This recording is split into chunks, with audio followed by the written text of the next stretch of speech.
वंदे मातरम को तोड़ दिया गया था, उसके टुकड़े किए गए थे।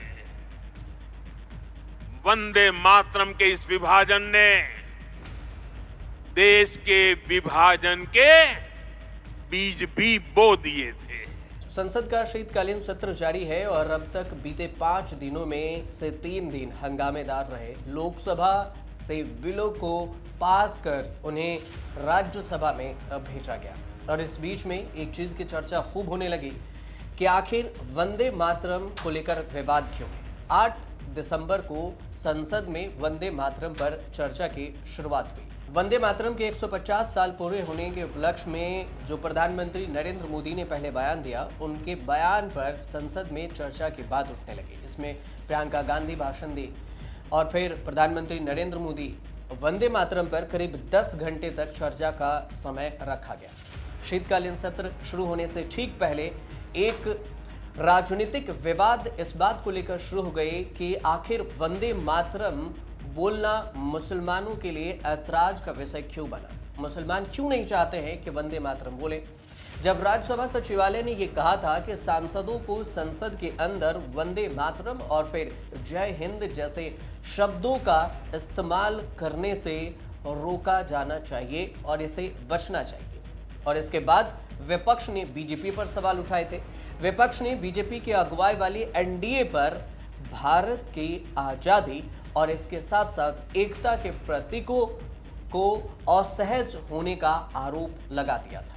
तो इस वंदे मातरम के विवाद की पूरी कहानी इसमें समझने की कोशिश करेंगे कि आखिर वे कौन सी लाइन है वंदे मातरम में जिसको लेकर विवाद हो रहे हैं। सवाल तो ये भी है कि वंदे मातरम को लेकर हंगामा बवाल क्यों है, बीजेपी और विपक्ष दोनों आमने सामने क्यों है, आखिर क्यों मुसलमान वंदे मातरम गाना बोलना नहीं चाहते।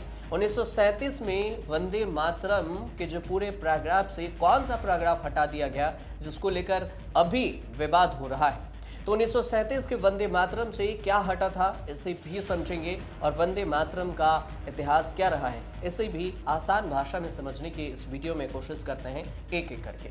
सबसे पहले समझते हैं कि वंदे मातरम का आखिर मतलब क्या है। वंदे मातरम का मतलब होता है मैं माँ को नमन करता हूँ, या फिर भारत माता मैं तेरी स्तुति करता हूँ।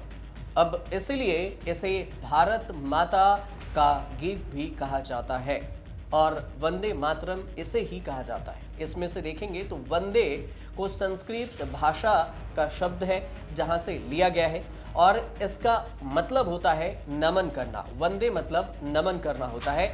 वहीं पर मातरम इंडो यूरोपीय शब्द है जिसका सीधा मतलब होता है माँ।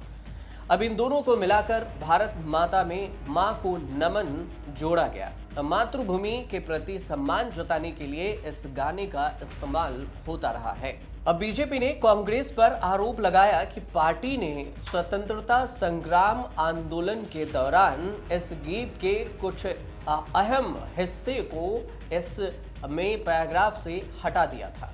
ये आरोप लगा और कांग्रेस ने इस पर पलटवार किया। कांग्रेस की तरफ से इन आरोपों का खंडन किया गया और कहा गया कि ये आरोप निराधार हैं, बेबुनियाद हैं, जिसे बीजेपी लगा रही है। साथ ही बीजेपी के कई नेता मांग कर रहे हैं कि इसे शैक्षणिक संस्थानों में गाना अनिवार्य कर दिया जाए। जितने भी इंस्टीट्यूशन हैं उसमें वंदे मातरम को गाने की अनिवार्यता लागू कर दी जाए।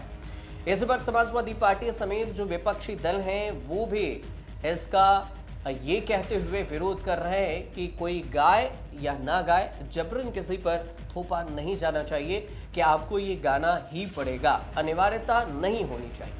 अब बात ये कि आखिर विवाद की शुरुआत कब हुई। तो विवाद की शुरुआत हुई 7 नवंबर 2025 को वंदे मातरम की 150वीं वर्षगांठ से जुड़े हुए कार्यक्रमों की शुरुआत करते हुए प्रधानमंत्री नरेंद्र मोदी ने एक बयान दिया। प्रधानमंत्री नरेंद्र मोदी ने सीधे तौर से ये आरोप लगाया था कि कांग्रेस ने 1937 के फैजाबाद अधिवेशन के पहले ही कुछ वंदे मातरम के अंश हैं जिसको हटा दिया गया और इसके जो कुछ अहम हिस्से हैं उसको हटाकर ऐसे ही अधिवेशन में शामिल करने की बात कही गई। उन्होंने तब ये कहा था प्रधानमंत्री नरेंद्र मोदी ने कि 1937 में वंदे मातरम के कुछ अहम पदों को कि उनके आत्मा के एक हिस्से को हटा दिया गया, उसे तोड़ा गया। तो फिर ये अन्याय क्यों किया गया और इसी से विभाजन के बीज भी बोए गए। प्रधानमंत्री का सीधे तौर से ये कहना हुआ कि वंदे मातरम को जो फैजाबाद अधिवेशन है उससे पहले इसे तोड़ा गया और यहीं से 1947 के जो विभाजन है उसका बीज बोया गया। आरोप के जवाब में कांग्रेस की तरफ से प्रवक्ता जयराम रमेश ने वंदे मातरम पर सब्यसाची भट्टाचार्य की लिखी हुई एक किताब का जिक्र करते हुए सोशल मीडिया पर इससे लंबा चौड़ा पोस्ट कर दिया और इसमें उन्होंने बताया कि ये रहे प्रूफ की बात कि फैजाबाद अधिवेशन के वक्त में क्या कुछ हुआ था। इसमें जयराम रमेश आगे लिखते हैं कि कांग्रेस वर्किंग कमेटी के 1937 में हुई बैठक से 3 दिन पहले और खुद गुरुदेव रविंद्रनाथ टैगोर ने ये नेहरू जी को इस बारे में बताया था और एक खत लिखा था।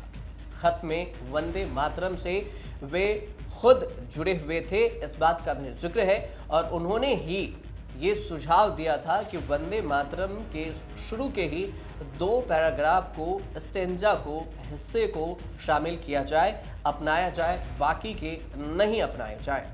और फिर बैठक में इसी 2 पैराग्राफ को लिया गया था। फैसला उन्हीं के खत से प्रभावित होकर लिया गया था, न कि नेहरू जी ने अपने मन से लिया। और जब प्रधानमंत्री नरेंद्र मोदी गुरुदेव रविंद्रनाथ टैगोर पर विभाजनकारी विचारधारा रखने के आरोप लगा रहे हैं। पहले तो राज्यसभा पे नोटिफिकेशन दिया था कि जय हिंद बोलना नहीं चाहिए, वंदे मातरम कहना नहीं चाहिए। कल मैं बीजेपी का बात भी सुना, कोई बोला कि नेताजी को हम पसंद नहीं करते हैं। अरे तुम नेताजी को पसंद नहीं करते हैं, गांधी जी को नहीं करते हैं, राजा राम मोहन राय के नहीं करते हैं, तो किसको पसंद करते हैं? ये कैसे आया ये सब लोग? वंदे मातरम की इस यात्रा की शुरुआत बंकिम चंद्र जी ने 1875 में की थी और गीत ऐसे समय लिखा गया था जब 1857 के स्वातंत्र संग्राम के बाद अंग्रेज सल्तनत बौखलाई हुई थी। वंदे मातरम किस संदर्भ में लिखा गया? ब्रिटिश के विद्रोह में वंदे मातरम का नारा कब लगाते थे? जब हम ब्रिटिश के अंदर हम खौफ पैदा करना चाहते थे। वंदे मातरम का नारा कब लगाते थे? जब हम ब्रिटिश को बताना चाहते थे कि हम डरेंगे नहीं, हम झुकेंगे नहीं। तो ये था मूल भाव वंदे मातरम का, ब्रिटिश के विद्रोह करने का। मैं पूछना चाहता हूं कि आपके राजनीतिक पूर्वजों ने वंदे मातरम की इस मंशा को आपने कब पूरा किया? कब आपने ब्रिटिश का विद्रोह किया? कब किया? अब वंदे मातरम का उद्देश्य था कि ब्रिटिश को के बीच में डर फैलाना। मैं पूछना चाहता हूं कि आपने उस मंशा को कब पूरा किया? जिस समय कलकत्ता के कांग्रेस के अधिवेशन में रविन्द्रनाथ टैगोर जी ने गीत गाया, उसके बाद लोकप्रियता इसकी आम लोगों के बीच पहुंच गई। और जब कभी भी लोगों को अंग्रेजों के खिलाफ लड़ना होता था तो यही वंदे मातरम का नारा देकर के लोगों को जोड़ने का काम करते थे। हमारा कोई भी आंदोलन रहा हो, स्वदेशी आंदोलन रहा हो, उसमें भी हम लोग इसी नारे के साथ चले। वंदे मातरम को लेकर के हम लोग इतना देश को एकजुट कर दिए कि अंग्रेज घबराने लगे। और जब अंग्रेज घबराने लगे तो जहां कहीं भी वो देखते थे कि ये नारा लग रहा है, वहां पर देशद्रोही का कानून लगाकर लोगों को जेल भेज देते। अब सवाल यह है कि आखिर मुसलमानों को वंदे मातरम गाने में दिक्कत क्यों है? इस गीत को पढ़ने से क्यों इनकार कर रहे हैं मुस्लिम? तो इस गीत के आखिर इस्लाम में टकराव का पॉइंट क्या रहा? इस्लाम क्यों इसका बहिष्कार करना चाह रहे हैं? और सबसे बड़े जो विवाद की वजह है वो सिर्फ यही है कि मुसलमान इसे बोलना नहीं चाहते। इस गीत में पूरी तरह से दुर्गा की आराधना करने की भी बात कही जा रही है, जबकि मुस्लिम का एक अदृश्य ईश्वर अल्लाह के सिवा देखें तो किसी के सामने आराधना की बात नहीं हुई है और अपना सर झुकाने की बात वो नहीं करते।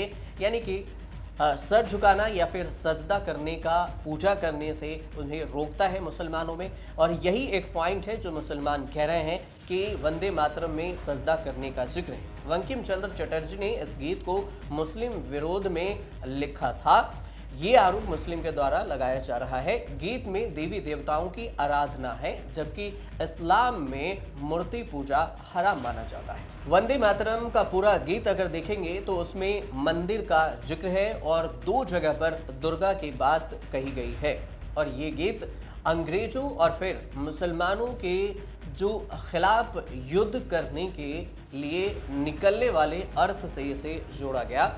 कहा गया कि इससे निकलने के जो ये दोनों पैराग्राफ है उसमें संतों की प्रशंसा की गई है, जो कि मुसलमानों के हित में नहीं है, और इसे मुसलमानों को कमतर दिखाया गया है इस 2 पैराग्राफ में।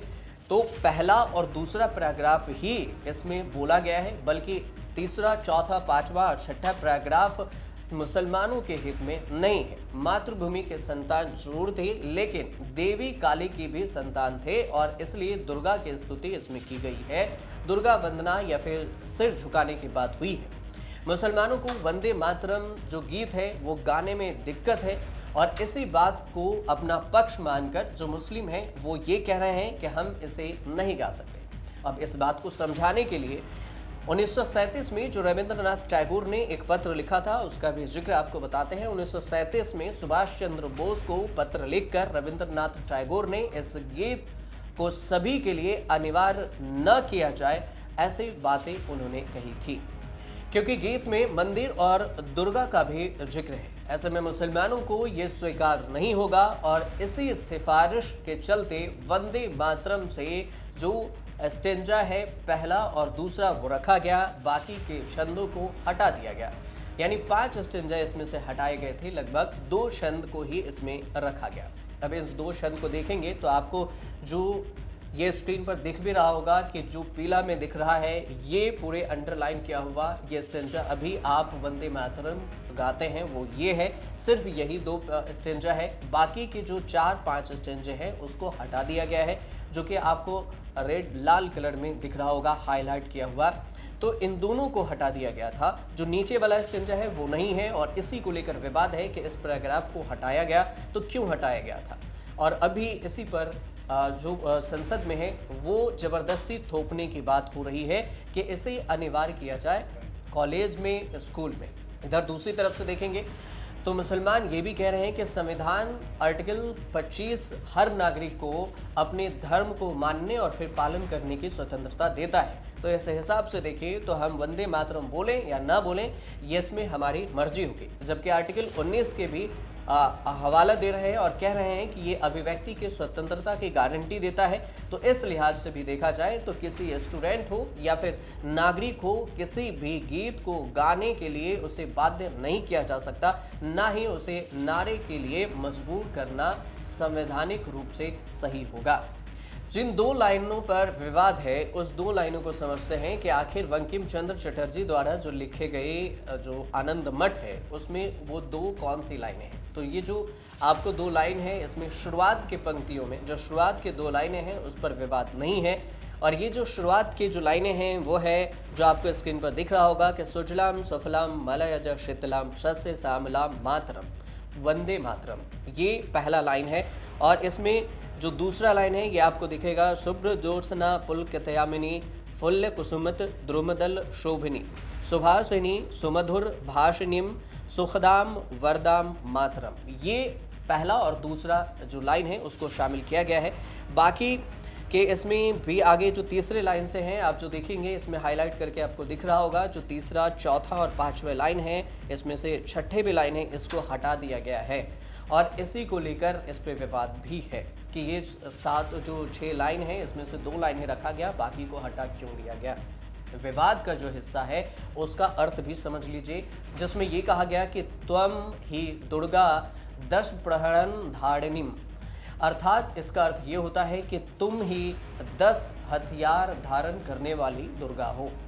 और इसी को लेकर मुस्लिम ऐतराज जता रहे हैं। मुस्लिम जानकारों का ये तर्क है जो मानना है कि यहाँ पर देश को सीधे तौर से हिंदू देवी देवताओं का रूप मान लिया गया है और इसी वजह से हम इसे नहीं गा सकते हैं और हमारे शिर्क में ये नहीं मुनासिब होगा कि हम दुर्गा की स्तुति करें। 1937 में कांग्रेस अधिवेशन में ये तय किया गया था कि इसमें वंदे मातरम के सिर्फ 2 ही स्टेंजा को पढ़ा जाएगा। बाकी के जो 4 स्टेंजा है, मुस्लिम समुदाय के कई सदस्यों ने बाकी के पदों को धार्मिक रूप से सही नहीं माना था और इसी वजह से इन 4 स्टेंजा को हटा दिया गया था। कांग्रेस ने अपनी प्रस्तावना में ये जरूर लिखा था तब 1937 में कि राष्ट्रीय समारोह में सिर्फ पहले 2 पद ही गाए जाए, बाकी के 4 स्टेंजा को हटा दिया जाए। हालांकि ये बात भी है, स्पष्ट रूप से ये लिखा गया और कहा गया था कि हर नागरिक को ये अनिवार्य नहीं है कि वो बाकी के स्टेंजा गाएं या न गाएं, या हर व्यक्ति को वंदे मातरम के किसी भी अन्य हिस्से को गाने की स्वतंत्रता भी है, लेकिन अनिवार्य नहीं किया गया था कि आप इसे गाएंगे ही। मुस्लिम लीग ने इस गीत पर आपत्ति क्यों जताई थी? तो 1906 से 1911 तक कांग्रेस कार्यक्रमों में पूरा गीत गाया जाता रहा था और इसके बाद से जो विवाद हुआ उसमें 1937 के विवादों का जिक्र होता है, लेकिन मुस्लिम लीग ने इसके धार्मिक छवियों पर आपत्ति जताई कि इसमें धार्मिक शब्दों का इस्तेमाल किया गया है, जिसमें से देवताओं का उल्लेख है, जिसमें दुर्गा, लक्ष्मी, सरस्वती, इन सभी देवी देवताओं का इसमें उल्लेख किया गया है वंदे मातरम में, जिसने कांग्रेस नेताओं को बाद में गीत को केवल पहली 2 पंक्तियों को ही शामिल करने की बात कही गई और इसे 2 पंक्ति तक ही सीमित कर दिया गया और इसी वजह से गांधी जी के पास भी इसका जिक्र गया तो गांधी ने वंदे मातरम का समर्थन किया, लेकिन इसके तुरंत बाद सिर्फ 2 स्टेंजा को ही रखा गया। धार्मिक स्वरों की बातें होने लगी। 1937 में कांग्रेस ने इसे औपचारिक रूप से 2 छंदों वाले जो रूप है, 2 स्टेंजा वाले जो पैराग्राफ थे उसी को रखने की बात कही गई और कहा गया कि इसे 2 ही रखा जाएगा, इसके लिए बाध्य हुआ। बाद में पता चला कि स्वतंत्रता के बाद 24 जनवरी 1950 को राजेंद्र प्रसाद के नेतृत्व वाली जब संविधान सभा ने इसे अप्रूवल दिया तो जनगण मन को राष्ट्रीय गान के तौर पर और फिर साथ साथ वंदे मातरम को राष्ट्रीय गीत के तौर पर ये सहमति जताई गई कि इस 2 स्टेंजा को ही संविधान में शामिल किया जाए। अब लास्ट में ये समझते हैं कि आखिर वंदे मातरम का इतिहास क्या रहा है। तो बंकिम चंद्र चटर्जी जो 1838 से 1894 तक जो रहे पहले हिंदुस्तानी थे, जिन्हें इंग्लैंड की रानी ने भारतीय उपनिवेश को अपने अधीन में लेने के बाद 1858 में डिप्टी कलेक्टर के पद पर उन्हें नियुक्त किया था और वे 1891 में रिटायर्ड भी हुए और इसके बाद अंग्रेज शासकों ने उन्हें राय बहादुर समेत कई उपलब्धियों से सम्मानित किया था और इसमें उपाधि भी उन्हें दी गई राय बहादुर का। ये गीत उन्होंने 1875 में लिखा था जो कि बांग्ला और संस्कृत में लिखा गया था। इसके बाद बंकिम चंद्र चटर्जी ने अपनी प्रसिद्ध जो लेखनी है उसकी वजह से विवाद में रहे और विवादास्पद जो उनका कृत है आनंद मठ, उसमें 1885 में वंदे मातरम को जोड़ दिया था। इस गीत से जुड़ा हुआ एक और रोचक तथ्य ये भी है कि इसमें जिन प्रतीकों और जिन दृश्यों का जिक्र किया गया है वे सब के सब बंगाल की धरती से ही संबंधित हैं। अब अंत में समझिए कि राष्ट्रवादी मंत्र ये कैसे बना वंदे मातरम। तो वंदे मातरम का सार्वजनिक गायन 19वीं सदी के अंत तक सबसे जो रफ्तार पकड़ने लगी थी 19वीं सदी में, जब अंग्रेजों के खिलाफ विरोध चरम पर था और 1886 में जब कोलकाता में कांग्रेस सत्र में जो हेमचंद्र बनर्जी हैं उनके कुछ अंश इसमें गाए गए थे, लेकिन इसका निर्णायक जो क्षण है 1896 में सामने आया था जब रविंद्रनाथ टैगोर ने इस गीत को पूरा किया और इसे संगीतबद्ध किया था। इसके बाद कोलकाता में भारतीय राष्ट्रीय कांग्रेस सत्र में इसका प्रदर्शन किया गया और ये एक पहला मौका था जब सार्वजनिक रूप से पूर्ण और पहली बार वंदे मातरम गाया गया था। इसके बाद जब से देश आज़ादी के बाद जो शामिल किया गया उसमें 2 स्टेंजा ही गाया गया। इसके पूर्ण वंदे मातरम का जिक्र कहीं नहीं मिला और ना ही पूर्ण वंदे मातरम गाया गया अब तक। और अब इसी को लेकर प्रधानमंत्री नरेंद्र मोदी ने जब बयान दिया तो फिर वंदे मातरम की अनिवार्यता को लेकर विवाद हो गया कि हर स्कूल कॉलेज में वंदे मातरम गाया जाना चाहिए और इसी पर आज संसद में जो चर्चा हुई और इसकी पूरी कहानी जो हमने आप तक पहुंचाई है कि वंदे मातरम का विवाद क्यों है, क्यों मुसलमान नहीं गाना चाहते, कौन से वो पैराग्राफ हैं जिसको हटा दिया गया है और मुसलमान किन शब्दों को लेकर ये विरोध कर रहे हैं कि हम वंदे मातरम को नहीं गा सकते। आपको ये रिपोर्ट अच्छी लगी हो तो हमारे चैनल से जुड़िए, सब्सक्राइब कीजिए, शेयर कीजिए, कमेंट कीजिए और देखते रहिए न्यूज़ तक।